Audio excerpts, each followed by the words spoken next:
Hi there. Welcome to Everything Accordion, a podcast about the musical box known around the world as the accordion. My name is Ghenadie Rotari, and I will be your host on the show. On this podcast, you will hear a bit about the instrument's history, the different types of instruments of its very extended family, stories from and about accordionists, stories about contemporary music and historical works of its repertoire, discussions with colleagues from all over the world, interviews with prominent musicians, and much more. In today's episode, I will be talking to Mirko Jevtović, an amazing accordionist, an amazing musician, and also a very good friend of mine. Mirko, how are you doing? Hi, Ghenadie. Thank you for invitation. Yes, I'm doing well. Thank you. Thank you for being on the show. It's great seeing you again. It's been what? We've heard each other last time, when was it? April 2020? It's almost Something 1 year like ago. that. Yes, something like that. Again, thank you for invitation. It's really nice to see you again, and I'm happy we can have this chat. Let's call it like that. Yeah, no, it's also something new and a new experience for me, and I'm happy that we're doing this experience together in the second episode of the podcast. So, what I would like to ask you is, I think the listeners would be also curious, how did you start playing the accordion? I think I actually never asked you that. So, how did you choose the accordion, or did the accordion choose you? Let's say it's kind of both. I would say so. From really young age, when I was kid, I was like pretending to play accordion with a pillow on my chest. On the other hand, my father really liked accordion. We had in our village, one of neighbors were accordionists, so they were playing really good on this kind. I mean, they did folk music, but everyone, at least in my village, we were impressed. My father especially. And you know how it goes, like growing up in 90s in Serbia wasn't that lucky time, so we were searching for kind of opportunities to have a better life, more enjoyable, to somehow go away from all the troubles around. And this was his call. So he, by his words, like saw some kind of potential, let's say. And then I think when I was around 7 years old, I remember he introduced me to one of folk music accordionists, not this one who were my neighbors, but another one who had a lot of experience and so on. And I remember he showed me the chromatic scale from C till G and told me, repeat this. So I repeated, and he was like, it's good. You should study accordion. So that's how it started, basically. You passed the test, so the village. I passed the test, yeah. Exactly. So yeah, this is how it started. And later on, I think I was around 9 years old. I went in a city to have private lessons with one accordion teacher. It was basically my first accordion teacher, Miss Olivera Stankovic. And it was funny because we were in a kind of group, so it wasn't individual lessons like music schools and most of schools have, but it was group lessons, and she had groups, younger, like so kids who just started, and some older kids who were already playing, like like in parallel thirds with all trills, because of course it was a folk music school. So I started playing folk music, and this thing actually is quite developed in Serbia, I must say, because we already had there from, I don't want to say wrong year, but let's say around 1960s, there was books from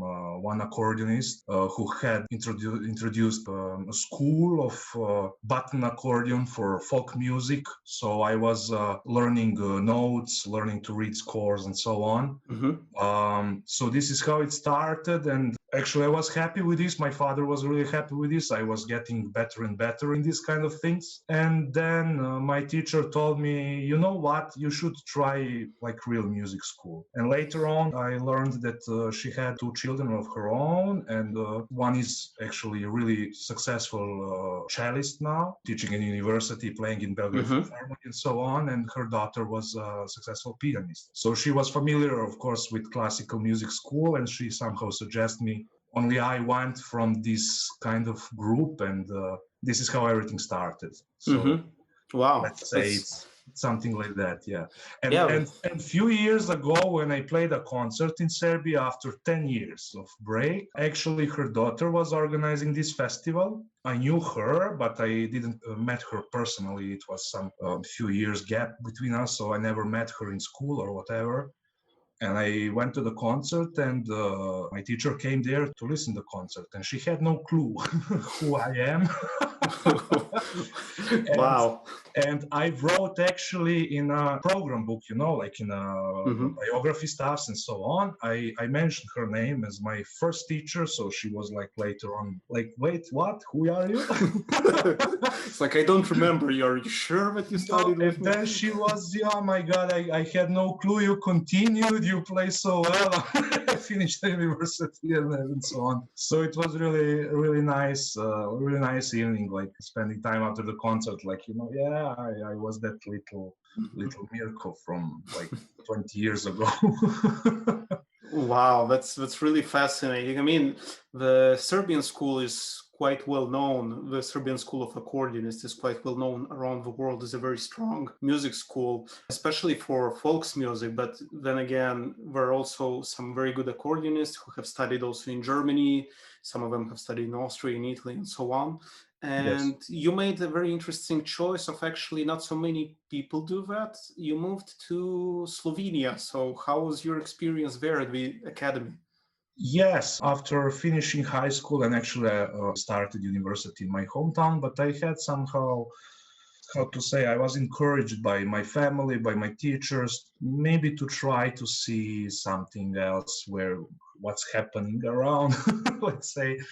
So I was searching for best option, and of course, as you said, there was, at least for accordionists, I think I'm the first one from Serbia as accordionist coming to Slovenia, because in Slovenia in that year, 2009, accordion just started being university, like as a main subject. So we were somehow new, and so people actually didn't know anything about the teachers and so on. I mean, it was completely new.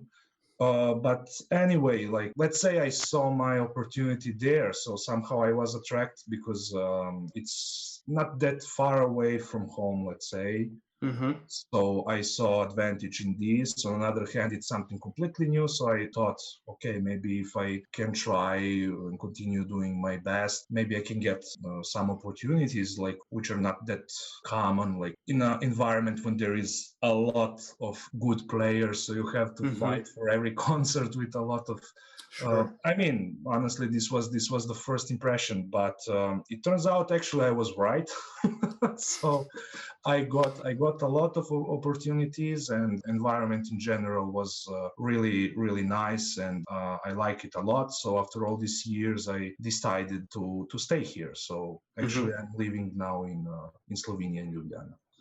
Yeah, in the previous episode, we were saying about the fact that the accordion is actually a very young instrument, and the fact that in the, let's say, most important music academy in Slovenia, in Ljubljana, it was new in 2009, actually shows the fact that it's really recent, because it's only 12 years that it's kind of accepted as an instrument at the same level as the piano, violin, cello, that have a very long tradition. And I understand very well this concept of wanting to try new pathways. That happened to me as well when I decided to go and study in Munich, because it was a new class. So I thought, why not try and do a master's degree in new music and not in accordion, because everyone was doing accordion master's degree.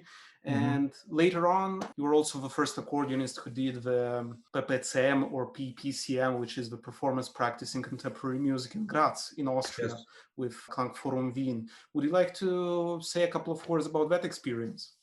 Yes, I must say this was like I wouldn't say it was tough period at the moment, but I was like going to the end of my studies here in Slovenia. So all these questions, okay, now I reached the end of the road, kinda. At least I thought at that time it was end of the road, maybe. So what should I do now? Like it's a like cruel world around there. You should try to find your position, to find a job. Maybe should I go back home? Should I go somewhere else, or should I continue trying here? And what to do? And Yeah, then I think finally, like I yeah, think I think there arrives this moment, like maybe not at the yeah, end, but like 1 year before the end of studies, are like, so what am I doing now? Like, well, exactly. what's in the future? Exactly. I was 1 year before, so I should make my final concert, final exam, but then I decided to enter this extra year, like absolute year, so to continue. And in this period, happened that I was chosen with three more colleagues from my university for one scholarship program in Graz. Which actually the goal was to choose two candidates from, let's say, ex-Yugoslavia countries, so like from Slovenia, Croatia, Bosnia, Serbia, Montenegro, all these Hmm. like Balkan countries. I hope I don't offend anyone by these terms. So We will edit this afterwards. Don't yeah, worry. we added this. So I was chosen to go to do audition, so entry exam actually at University in Graz, with program which we choose by because it was basically open. Although I figured it out, it was some kind of advantage for singers. It was tight connected with opera house in Graz and so on. So I decided, okay, I will give my shot if someone is. I remember it was really tight with time. We had like very few days to decide to apply, or we are late. I mean, I had no clue about this kind of things or what is this about. But I decided, okay, I will continue. And as you mentioned before, I was just finishing my master degree in accordion. So I decided, okay, I always wanted to do chamber music, to study more profoundly, let's say, chamber music. And I searched for this option, and unfortunately it wasn't possible as accordionist to be there. Usually it's for typical chamber groups, let's say like this. And then I accidentally saw actually one program which is called PPCM, Performance Practice of Contemporary Music. And as mostly of accordionists, I can tell, we are in constant contact with contemporary music, composers, pieces, and so on. It is a huge part of our repertoire. So I was thinking, okay, now actually there is possibility to study actually about this. And I decided, okay, this is maybe a good idea for me. So I can go to do this. And I applied actually for that, not knowing anything again about it. And thanks God, it turns I was right again.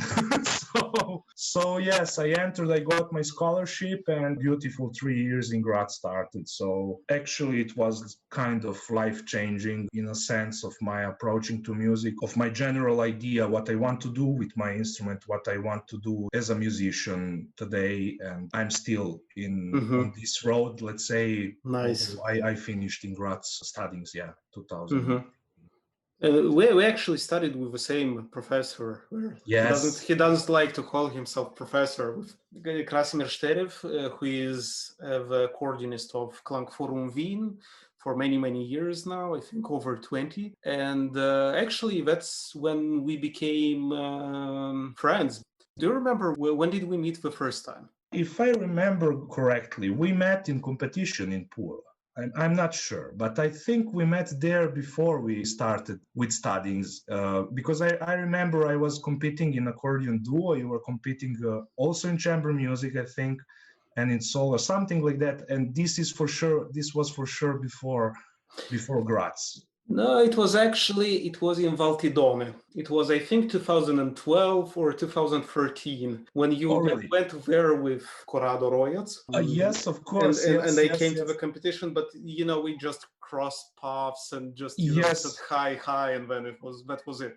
yes, exactly. Yeah, you're right. You're So right. so then it was, what was it, 2016 that we did those concerts together at the first festival of accordion in Yes, between Italy, like Trieste, Slovenia, and Croatia. Yeah. Croatia. And yeah, then we went to Tel Aviv together to the Tzlil Meut Kan festival of Yes. Jeroen Deutsch. when we also did Impulse Academy together, Darmstadt Ferienkurse.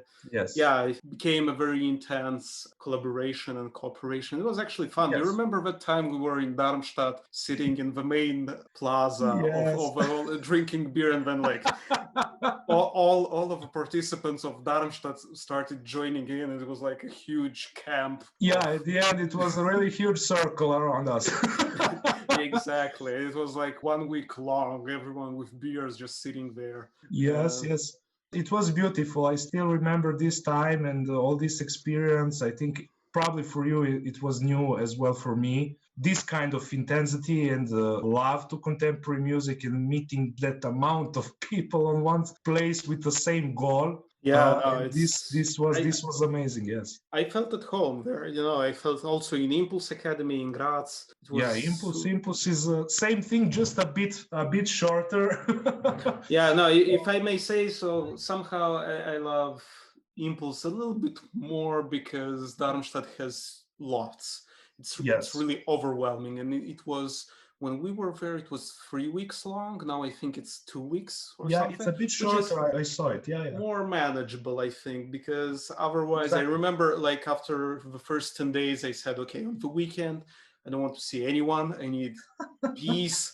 I need to be alone somewhere, like really go for a walk, go and do shopping. But everywhere I went, I saw people from the course, and it was really like, you should do what I did. You went, if I remember correctly, you rushed to your flight and you went straight away next day after the festival ended. And I stayed 3 more days there. And suddenly Darmstadt was the place where to be alone because there was no one.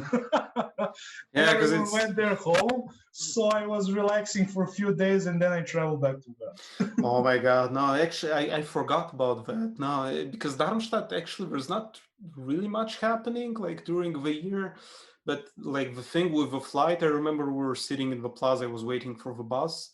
And I Yes. arrived, I needed to take my flight, Ryanair flight, from Frankfurt Hahn Airport, which I thought was one airport in Frankfurt. But apparently, when I arrived there, like the bus was already gone. And I asked around, where is my Ryanair flight? And we said, well, Frankfurt Hahn Airport is like 150 kilometers away from here. So you need to take a taxi. And it was like 1 hour. I think I paid something like, there was another girl from South Korea, not from Darmstadt, who needed to go to the same airport. She did the same mistake as me, and we paid something like 200 euros together.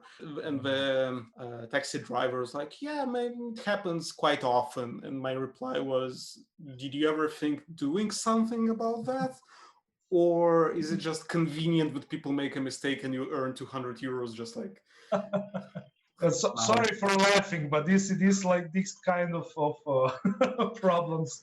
Musicians on airport are quite common thing. Yes. Yeah. Now I look at that. I remember I was so desperate at that time because I gave all my money that I had at that time. But now to think about it, and now that the world is upside down and nobody's traveling and so on, I kind of miss a little bit of excitement. Not that much excitement, but a little bit of excitement in my life would be really cool.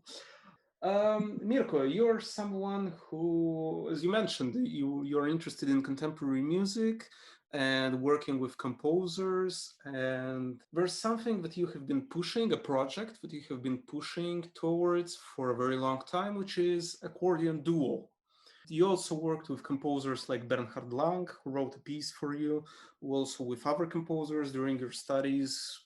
How did you come to this, let's say, a very conventional chamber music ensemble for us accordionists, but very unconventional for everybody else? Exactly. That was the whole point. As I mentioned before, when I arrived in Slovenia, we were first, me and my colleagues who entered the accordion studies were the first generation of accordionists. So actually no one had any kind of expectations or in general, they had not clear picture, okay, this is accordions here. Of course, accordion is super popular instrument in Slovenia, but again, in this context of folk music, so not very it wasn't very well known in this kind of context of concerts, music or contemporary music as well. So actually, it was a really good environment. Okay, we do what we do in solo, and I must say, all 5 of us, it was like first 5 students of accordion, we were really doing maximum as much as we could. So to introduce the instrument, introduce the department in a way, ourselves for this quite new, fresh audience for us. And especially for me, I was foreigner, so everything was new for me, and I was super enthusiastic with this. Then we simply decided, okay, now regarding chamber music, as you mentioned, it was the easiest option simply to choose another accordionist and to try to do something, or like 2, 3, or even more accordions in a same space. But we somehow decided to go with 2 accordions. I did it with my colleague Nikolina Furic, who was also studying in the same time as me. And yes, we first started somewhere in the middle of our first years. I think in a March, let's say, if we started our studies in October, around March, we decided to go with chamber music as well. And of course, we got a lot of opportunities in different festivals, different concert cycles around Ljubljana or around Slovenia, but mostly in Ljubljana. And I remember the time when we wanted to apply for one chamber music competition here in Slovenia. It was every 3 years, dedicated to one important Slovenian composer, Primož Ramovš. And regulation said that we should play cycle piece for accordion duo by Slovenian composer. And I remember that I was asking my teacher, everyone around, okay, does anyone know or does anyone have cycle piece for 2 accordions by Slovenian composer? It turns out there was none. There was some pieces, of course, which were more pedagogical pieces for high school students, but nothing in this academic concert sense. Concert style. Yes, yes, exactly. So we were okay, wow, so we cannot do anything about this competition, but maybe we can try to do something about the repertoire. So we right away started talking to our colleagues, composers. I was lucky enough to meet a lot of composers, students. So it was quite easy to get some enthusiasm from them, and then we started developing repertoire and so on. And actually, first piece which is written for us was like a half an hour long cycle piece with 5 movements by our colleague Dominik Steklasa. It was really nice piece, and it was like this contemporary music spirit. So we somehow got what we actually wanted. And after that, another colleagues got courage to collaborate with us, because I mean, of course, this was something completely new, since we are new instrument in university, so no one has ever worked with us from university. I mean, students. Of course, there were composers who already wrote pieces for solo accordion, and they usually worked with some good accordionists in that time, teachers or someone else, but they were not students of accordion in this university. So somehow we saw our chance here, and it turns out really well. So all this started let's say 2012, maybe a bit before, maybe a bit later, I'm not even sure now, but I think around 2012, with this intensity, of course. And we needed, of course, to get a bit more in general knowledge, since we were trying this, and it's environment that we are alone doing this without some kind of clear instructions how you approach to the composer. So it was like me on a coffee in front of university, and a colleague who is composer comes by, and I say, hi, do you want to write a duo for accordions? More or less, this is how I started with it. Yeah. But I mean, I was very, very happy with these results. We can be really proud of this work, especially now. Now it's more and more common to see our colleagues here. I'm not telling that we started with this idea, but somehow younger colleagues became more encouraged to do the same things, and it's quite a normal thing now after 10 years, 8 till 10 years.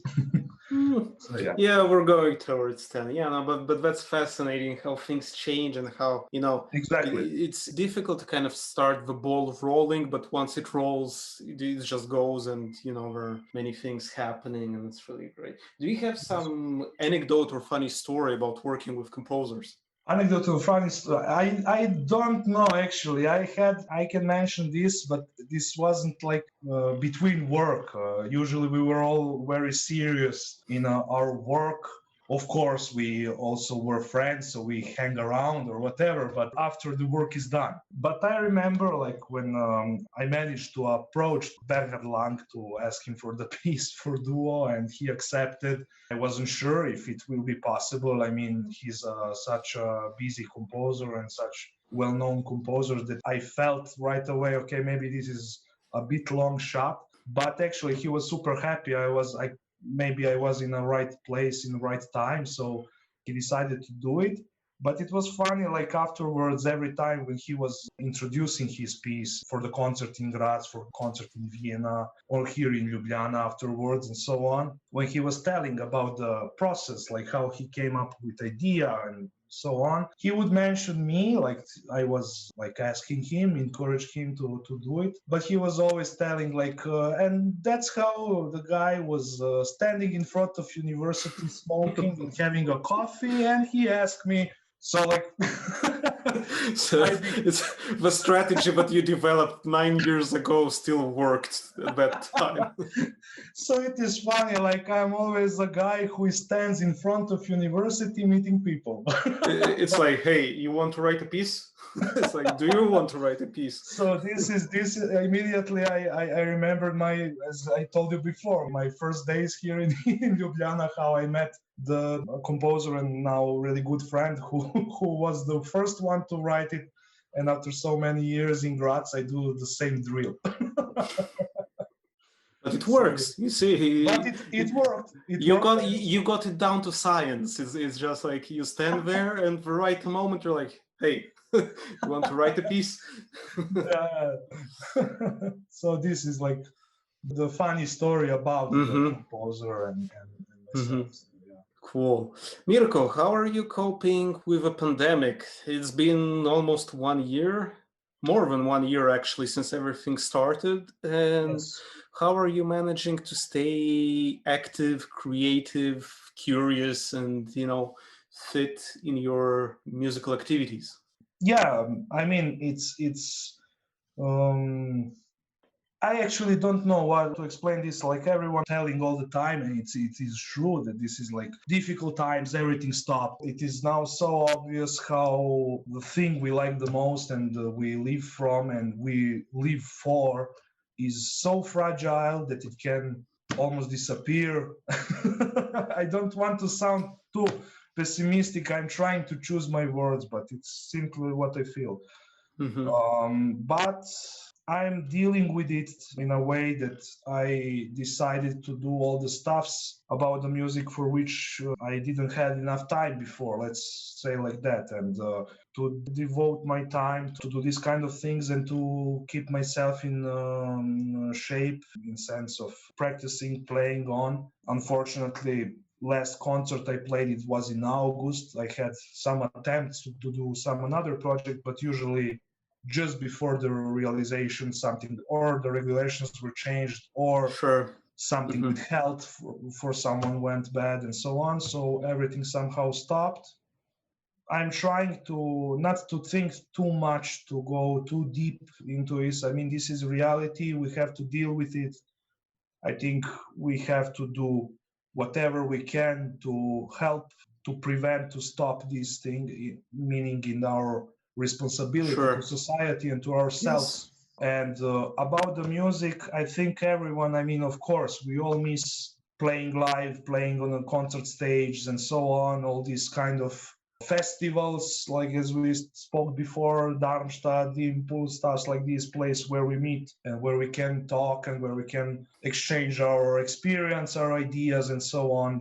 But I mean, I don't know what I would tell you if you asked me this half year ago, but now somehow I am, how to say, stable with these kind of things. I'm working. I have a lot of things to do with myself, my program, with school. So I'm using my time to do this, and of course, hoping that this will end up soon. Sure. No, I think now it's the time for us to evaluate and to work, as you were saying, on the things that we didn't have simply the time to think about because it was a crazy race of go there, do this, you need to apply here, do that, practice that, rehearsal here, rehearsal there, which, somehow for me it feels like it's not that it's less work to do. The work is still there. It's simply that the results are less obvious because they're not brought onto a stage,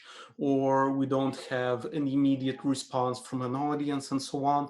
But somehow many people with whom I talked say that there's not much to do, there's almost nothing to do, which I don't really feel that way. It's just that it's a different thing to do. It's a different activity, but it's still there because we never stopped for 1 second before, I think, to kind of consider and say, okay, maybe I'm running too much. Maybe I'm accepting too many things which I can't really cope with doing and so on.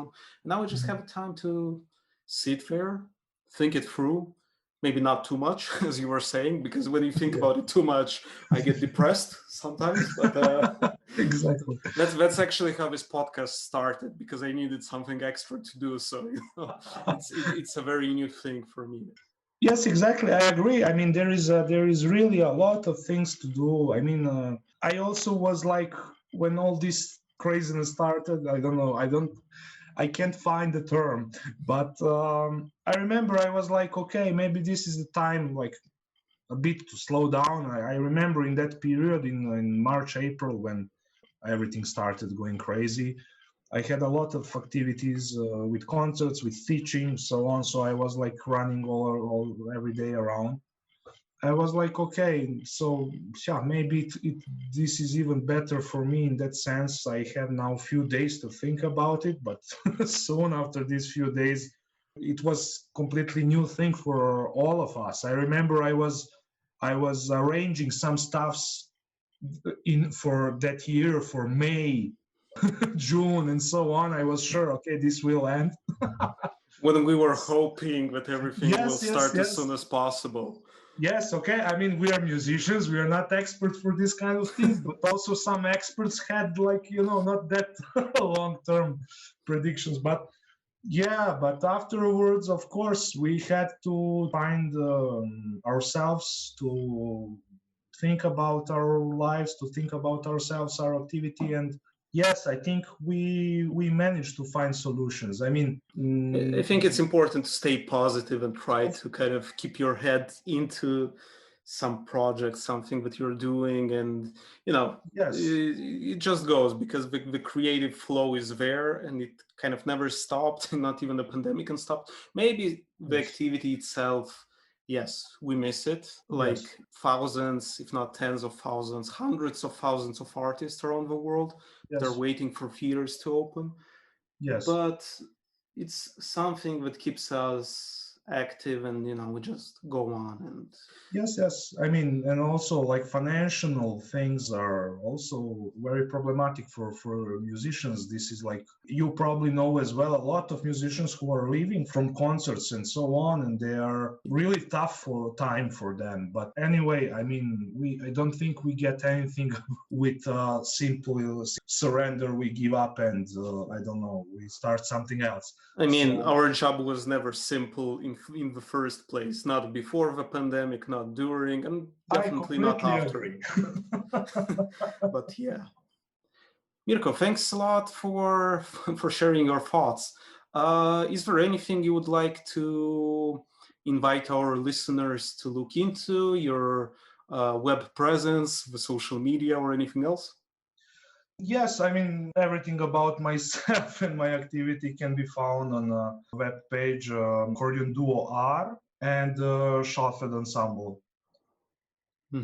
You also, listeners, be sure to check out Mirko's YouTube channel. and you will find the links to the projects in which he is active in the description of the episode, so be sure to click on those too. Mirko, thank you very much for being on this first episode with a guest speaker, for being the first guest on the podcast. It was a pleasure talking to you. We should really have a chat more often, once a year. Yeah, yes, Gennady, thank you for inviting me, and I wish you all the luck with your activities, also with this podcast. I think it's quite interesting. Thank you. And if nothing, it's a good opportunity for ourselves to talk a bit, to chat, and we should meet more often. I agree with you. Definitely, we will do that more often. Thanks very much again for being here. Thank you. Thank you. Thank you for listening to Everything Accordion. Tune in 2 weeks' time for another episode of a podcast. Future episodes will feature information about the different types of accordions, how they work, curiosities, as well as many prominent colleagues who will talk about their experiences, their projects, and their view on the accordion in the past, today, and in the future. If you like this episode, feel free to share it with your friends, colleagues, and on social media. If you would like to support the show, you can become a supporter on Patreon. Just click on the link in the description of the episode, and it will direct you to my Patreon channel, where you can become a cool, awesome, or VIP level patron, or you can donate whichever amount you would like in exchange for exclusive content, polls, behind-the-scenes moments, music, concerts, and much more. Thank you again for listening.